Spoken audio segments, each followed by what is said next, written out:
Hello everyone, बहुत बहुत स्वागत है आपका आपके अपने यूट्यूब चैनल शिक्षा दीक्षा में। आज की जो हमारी वीडियो है उसमें हम अलंकार को बहुत ही सुंदरता से समझने वाले हैं और बहुत ही जल्दी समझ लेंगे। पूरा का पूरा अलंकार टॉपिक समझ लो ये 10 मिनट में। वैसे तो बहुत कुछ पढ़ना होता है पर यहाँ पे हम बस 10 मिनट में समझ के सारी चीजें खत्म कर देंगे। ठीक है, तो अच्छे से इस वीडियो को आपको एंड तक देखना है और वीडियो को शेयर करना है। चैनल पे नए हो तो चैनल को सब्सक्राइब कर लो। तो यहाँ पे शुरू करते हैं भाई अपनी अलंकार की परिभाषा से। तो अलंकार की परिभाषा क्या होती है? अलंकार का मतलब होता है जिस प्रकार से अलम प्लस कार से मिलकर के बना हुआ है। इसका मतलब अलंकार हम आभूषण को भी कह देते हैं।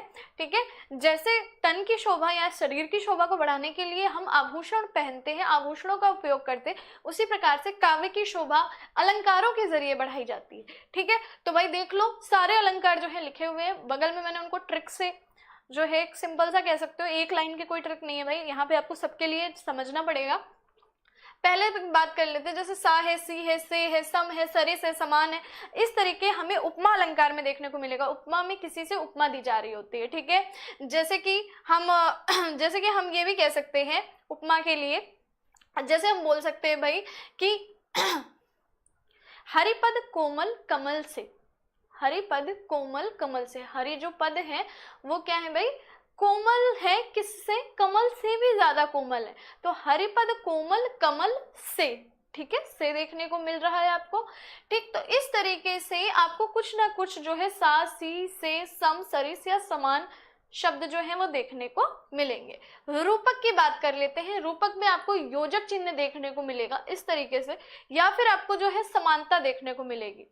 ठीक है, जैसे कि हम बोल सकते हैं भाई, जैसे हम बोल सकते हैं मैया मैं तो चंद्र खिलौना ले हूं।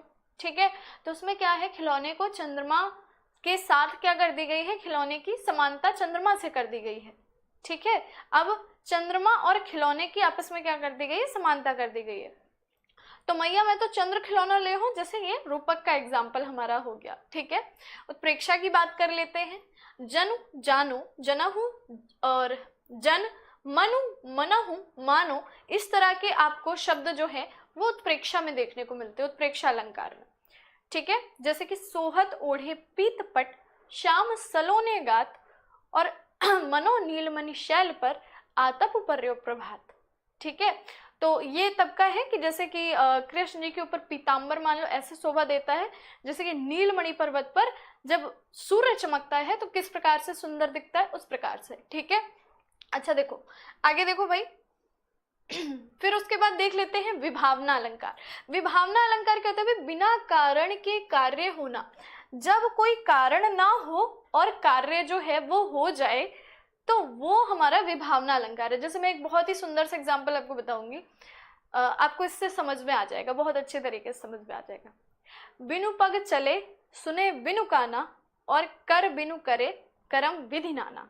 है ना, तो बिना पैरों के चलते हैं और बिनु पग चले सुने बिनु काना, और बिना कानों के सुनते हैं, हाथों के बिना विभिन्न प्रकार के या नाना प्रकार के कर्म करते हैं। ठीक है, यहाँ पे निराकार ब्रह्म के बारे में बताया गया है। ठीक है, ब्रह्म के बारे में बताया गया, निराकार ब्रह्म की जो है बात बताई गई है, तो इसको आप मेरे ख्याल से समझ गए होंगे। ठीक है, तो ये है हमारा विभावना अलंकार। ठीक, अतिशयोक्ति की बात करें, अतिशयोक्ति में क्या होता है भाई? जहां पर चीजें बहुत बढ़ा चढ़ा कर कही जाती हैं तो वहां पर अतिशयोक्ति होती है। ठीक है, जैसे कि बोले कि हनुमान की पूंछ में लगन न पाई आग, लंका सारी जल गए, गए निशाचर भाग।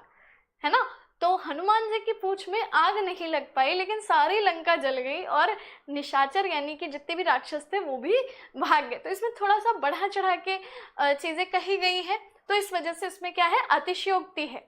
ठीक है, चलिए उसके बाद मानवीकरण के बारे में बात कर लेते हैं। मानवीकरण में क्या होता है भाई? मानवीकरण में होता क्या है कि कोई भी निर्जीव चीज का, किसी भी निर्जीव वस्तु का, या फिर किसी भी जो हम कह सकते हैं जैसे नदी है, नदी का स्त्री के रूप में वर्णन, देवी के रूप में वर्णन कर देंगे। तो इस प्रकार से निर्जीव चीजों का सजीव या मानव रूप में चित्रण करते हैं, जैसे कि बीती निशा जागरी। है ना, इस तरीके से एक बहुत ही सुंदर है ना, बीती विभावरी जागरी ऐसे करके है, और उषा पनघट में डुबो रही। है ना, ऐसे करके है कुछ नागरी, मुझे याद नहीं आ रहा, थोड़ा सा भूल जाती हूँ मैं कभी कभी, ठीक है। तो वो मतलब उसमें क्या है कि मानवीकरण अलंकार किया गया है, यानी कि जो है रात, विभावरी माने होता है तारों से भरी हुई रात, तो उसको बता दिया गया है कि वो चली गई है, अब उषा जो है वो आ गई है, उषा सुबह को कहा जाता है, तो स्त्री रूप में बताया जा रहा है ना।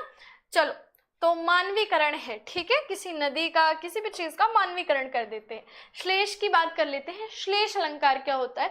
जहां एक ही शब्द के भिन्न भिन्न अर्थ निकलते हैं वहां श्लेष अलंकार होता है, ठीक है। रहीमन पानी राखिए, बिन पानी सब सून, और पानी गए न उभरे, मोती मानस चून। तो पानी के लिए ही मोती, मानस और चून, तो एक ही शब्द के भिन्न भिन्न अर्थ आए। पानी के लिए मोती, मानस और चून का यूज किया गया है कि रहमन पानी राखिए, और पानी बिना सब क्या है, सूना है, और पानी गए ना उभरे, मोती मानस चून। तो अगर एक पानी में कहा गया है, एक पानी का अर्थ ये निकलता है कि जैसे मानव की, नहीं कहते तुम्हारी आंखों का पानी मर गया है, यानी कि मानव क्या हो गया, निर्लज्ज हो गया है, ठीक है। तो एक पानी जो है वो शर्म या फिर लज्जा का प्रतीक है, एक पानी मोती का प्रतीक है, ठीक है। और एक जो है चूना के लिए कहा गया कि चूना में अगर पानी हटा लोगे तो चूना क्या हो जाता है, बेकार हो जाता है, सूख जाता है, ठीक है। तो इस तरीके से, अच्छा, श्लेष भी हो गया। यमक, यमक का एक बहुत ही फेमस है ना, कनक कनकते सौगुनी, सभी को याद रहता है, मादकता अधिकाय, या खाए बोराए जग, वा पाए बोराए, है ना। ये तो बहुत ही सिंपल है, सभी को याद रहता है, सभी को जो है अच्छे से ध्यान में रहता है। ऐसे एक है, काली घटा का घमंड घटा, काली घटा का घमंड घटा, है ना, ये भी आपका यमक का ही एग्जाम्पल है। तो जैसे कनक कनक दो बार आया, तो एक कनक का मतलब सोना, एक कनक का मतलब धतूरा। काली घटा का घमंड घटा, काली घटा, जो घटा बादल होते हैं ना, जो जिनमें की बारिश होती है वो, और एक घमंड घटना, यानी कि घमंड का कम हो जाना। दोनों ही घटा शब्द है, लेकिन दोनों का ही भिन्न भिन्न अर्थ है। एक ही शब्द का दो बार आए लेकिन अर्थ उसके भिन्न भिन्न निकल रहे हैं ना। काली घटा का घमंड घटा, पहला घटा वो बादल वाला, और दूसरा घटा कम हो गया घमंड, ठीक है। अनुप्रास क्या होता है? एक ही वर्ण बार बार आए, एक ही वर्ण की आवृत्ति जो है वो एक से अधिक बार हो। बहुत ही सारे ऐसे होते हैं भैया कि जिसमें एक ही वर्ण जो है वो कई बार आता है, ठीक है। तो इस तरीके के जो हमारे वो होते हैं, ठीक है, काव्य होंगे, वो हमारे अनुप्रास अलंकार के अंतर्गत आएंगे, ठीक है।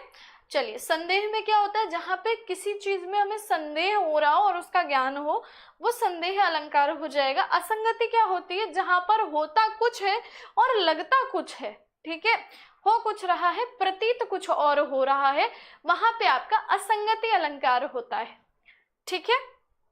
तो मेरे ख्याल से मैंने आपको जो है सभी अलंकार जो है एक्सप्लेन भी कर दिए जल्दी जल्दी, ठीक। तो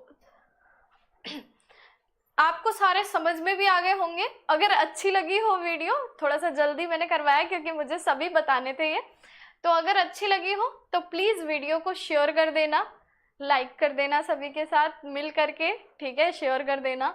मिलते हैं नेक्स्ट वीडियो में, तब तक के लिए पढ़ते रहिए, सीखते रहिए शिक्षा दीक्षा के साथ।